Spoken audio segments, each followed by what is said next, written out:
Dean Martin was performing his usual smooth set in Vegas when three men in dark suits walked into his dressing room, uninvited. What happened next proved that sometimes the coolest guy in the room isn't the one you'd expect.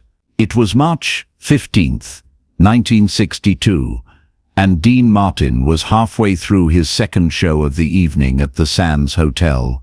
The Copa room was packed with 400 of Las Vegas's elite high rollers, celebrities, politicians, and more than a few people whose money came from sources they preferred not to discuss.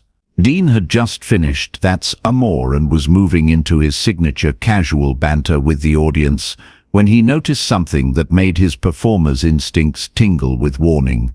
Three men in identical dark suits had taken a table near the back of the room, and they weren't watching the show. They were watching Dean.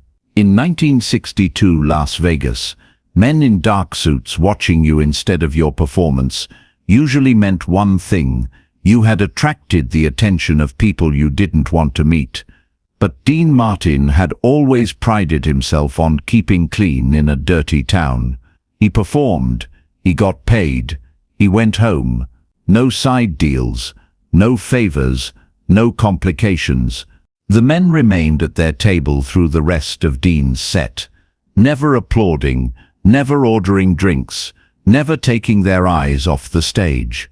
When Dean finished with Everybody Loves Somebody and took his final bow, the men stood up and walked toward the exit. But instead of leaving the Copa room, they headed backstage. Dean's dressing room at the Sands was his sanctuary. After every show, he would retreat there to unwind, change out of his stage clothes, and decompress from the energy it took to make everything look effortless for 2 hours straight. It was the one place in Las Vegas where Dean Martin could stop being Dean Martin and just be Dino. That's where the three men found him 20 minutes after his show ended. Dean was sitting at his dressing table, removing his cufflinks, when his door opened without a knock. In the mirror, he saw three figures enter his dressing room and close the door behind them. Dean didn't turn around, didn't acknowledge them, just continued removing his jewelry as if uninvited visitors were a normal part of his routine. "You didn't knock," Dean said to their reflection in the mirror, his voice carrying that same casual tone he used on stage. The man in the center, clearly the leader, was tall and thin with graying hair and eyes that looked like they had seen too much. His name was Anthony "Tony the Fish" Torino, though Dean didn't know that yet. What Dean did know, from 15 years in show business, was that this man was dangerous in a way that had nothing to do with physical strength. "Mr. Martin," Torino said, his voice carrying a slight Brooklyn accent, "we need to talk." "I don't recall making an appointment," Dean replied, still facing the mirror.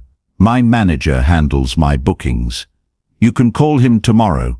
The man to Torino's left, shorter and broader, took a step forward. "This isn't about bookings." Dean finally turned in his chair to face the three men. His expression was completely neutral, not defiant, not frightened, just mildly curious, as if they had walked in to ask about the weather. "Then what's it about?" Dean asked. Torino moved to the center of the small dressing room, forcing Dean to look up at him. It was a classic intimidation move, using height and position to make someone feel small and vulnerable. But Dean Martin had been performing for crowds his entire adult life. He was comfortable being looked at. "It's about opportunity," Torino said. "See, we represent certain business interests here in Las Vegas, entertainment interests. We think there might be ways we could work together that would be profitable for everyone involved." Dean reached for a cigarette from the pack on his dressing table and lit it slowly. "I'm already working. 2 shows a night, 6 nights a week. Not looking for additional opportunities at the moment." The third man, who had remained silent until now, spoke up. "Mr. Martin, I don't think you understand what kind of opportunity this is. Dean took a long drag from his cigarette and studied the three faces in front of him. He had grown up poor in Ohio, had worked his way up through every level of show business, from small-town nightclubs to the biggest stages in America.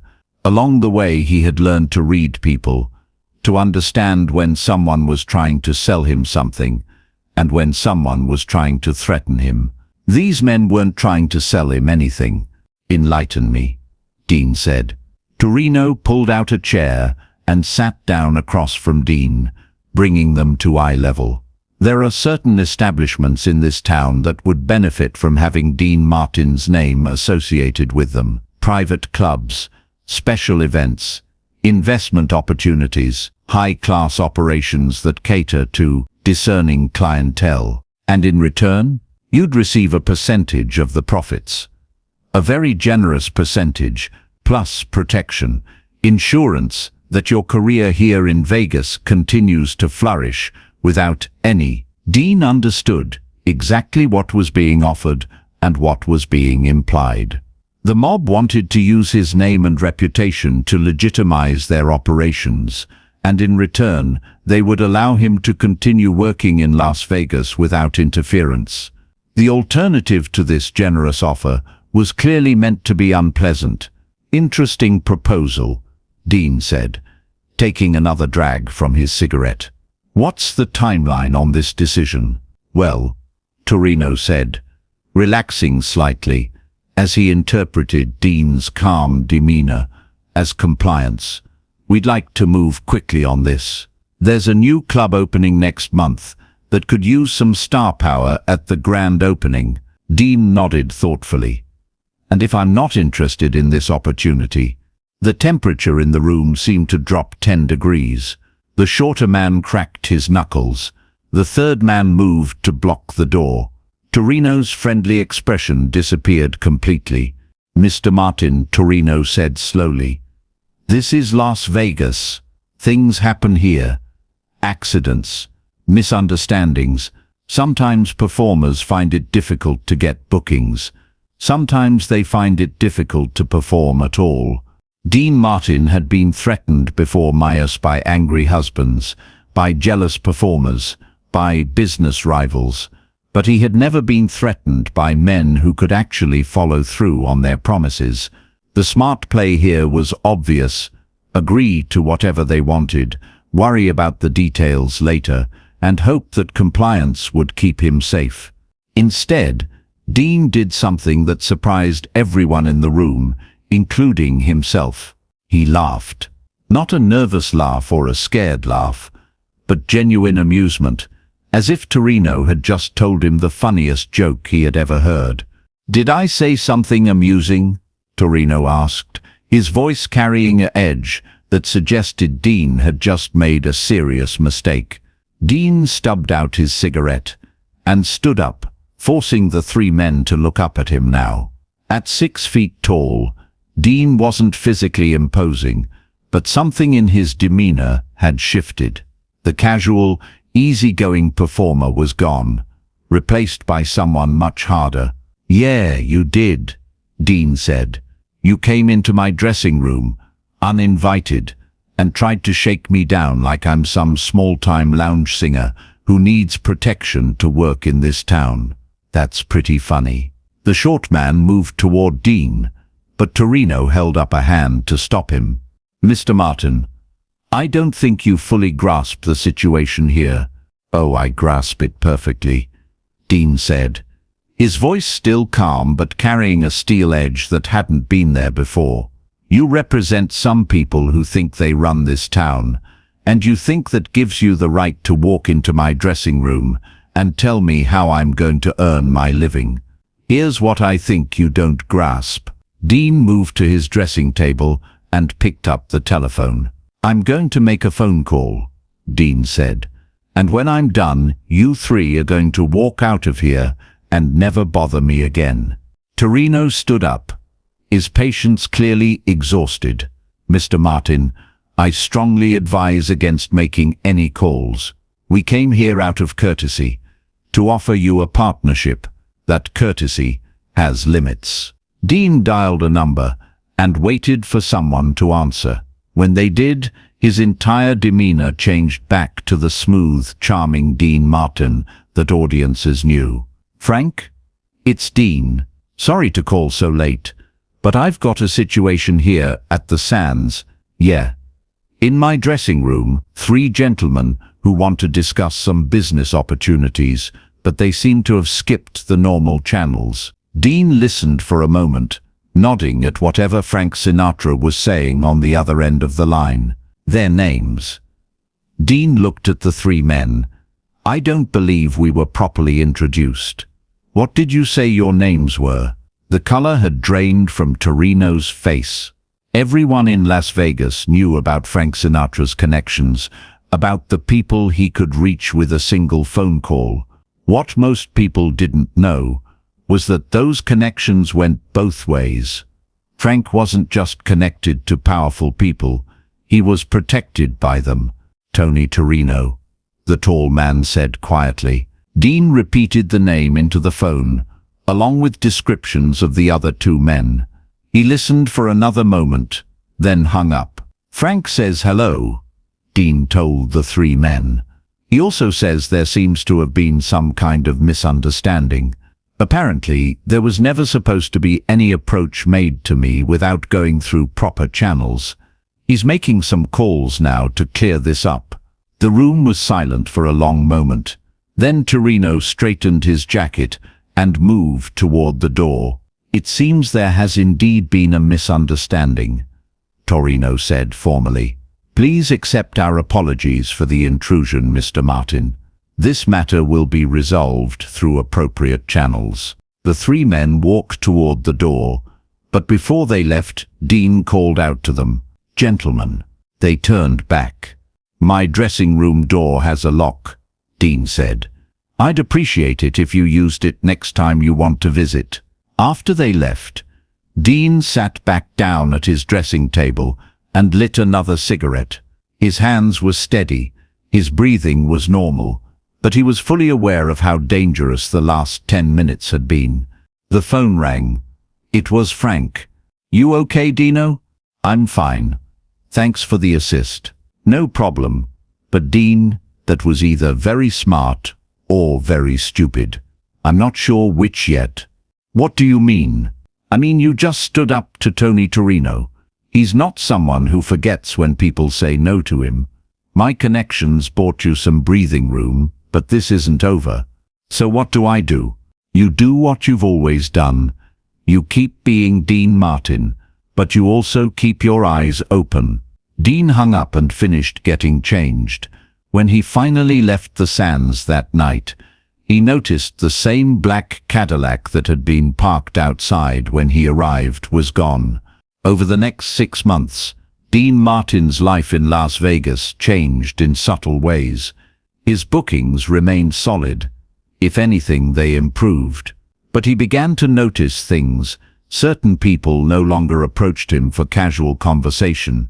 Certain invitations stopped coming. Certain restaurants suddenly couldn't accommodate his reservations. He had been blacklisted from the mob-connected parts of Las Vegas society, but protected by Frank's connections from any real retaliation. It was a strange kind of limbo, safe but isolated, successful but watched. The confrontation with Torino became legendary in Las Vegas entertainment circles, though the details were usually embellished in the retelling. Some versions had Dean physically throwing the mobsters out of his dressing room. Others had him calling the FBI instead of Frank Sinatra. But the people who knew Dean Martin understood the real significance of what had happened. In a town where almost everyone eventually made compromises with the dark side, Dean Martin had simply said no, not dramatically, not defiantly, but calmly and firmly. Jerry Lewis, when he heard the story, said it perfectly captured who Dean really was. Dean never looked for trouble, but he never backed down from it either. He was exactly as tough as he needed to be, exactly when he needed to be. The most telling detail about the confrontation came out years later, when Tony Torino was arrested on unrelated charges. During his interrogation, FBI agents asked him about various celebrities who had been approached for mob connections. When Dean Martin's name came up, Torino shook his head. "We tried once. Guy looked me in the eye and basically told me to go to hell without raising his voice or changing his expression. Called Frank Sinatra right in front of us like we weren't even there. You don't mess with someone who's that cool under pressure." The FBI agent asked if Torino's organization had considered retaliation against Dean Martin. "Are you kidding? Guy's got more class than anyone in this town. You don't threaten class, you respect it." Dean Martin never spoke publicly about the confrontation, never used it to enhance his reputation or intimidate others. For him, it was just another night in Las Vegas, another situation that required him to be who he was, rather than who people expected him to be. But the story became part of Las Vegas folklore, a reminder that in a city built on compromise and corruption, some people still had lines they wouldn't cross. Dean Martin had drawn his line in the sand of a Sands Hotel dressing room, and he had held it with nothing more than a phone call and the unshakable confidence that he was exactly who he appeared to be. Frank Sinatra, in later years, would often tell the story of Dean's confrontation with the mob as an example of true courage. "Brave isn't about not being scared," Frank would say. "Brave is about being scared and doing the right thing anyway." Dean wasn't scared that night. He was just Dean. And sometimes being yourself is the bravest thing you can do. The three men in dark suits never returned to Dean Martin's dressing room, and Dean Martin continued to perform in Las Vegas for the rest of his career, on his own terms, answerable to no one except his audience and his own sense of what was right. In a town full of people who had sold pieces of themselves for protection, for profit, for survival, Dean Martin remained whole, and that, more than any performance he ever gave, was his greatest achievement in the city of sin. If this story of standing up for what's right in the face of danger moved you, make sure to subscribe and hit that notification bell. Share this video with someone who needs to hear about the courage it takes to stay true to yourself when everyone around you is compromising. Have you ever had to draw a line and hold it, no matter the cost? Let us know in the comments, and don't forget to check out our other videos about the real character behind entertainment's biggest legends.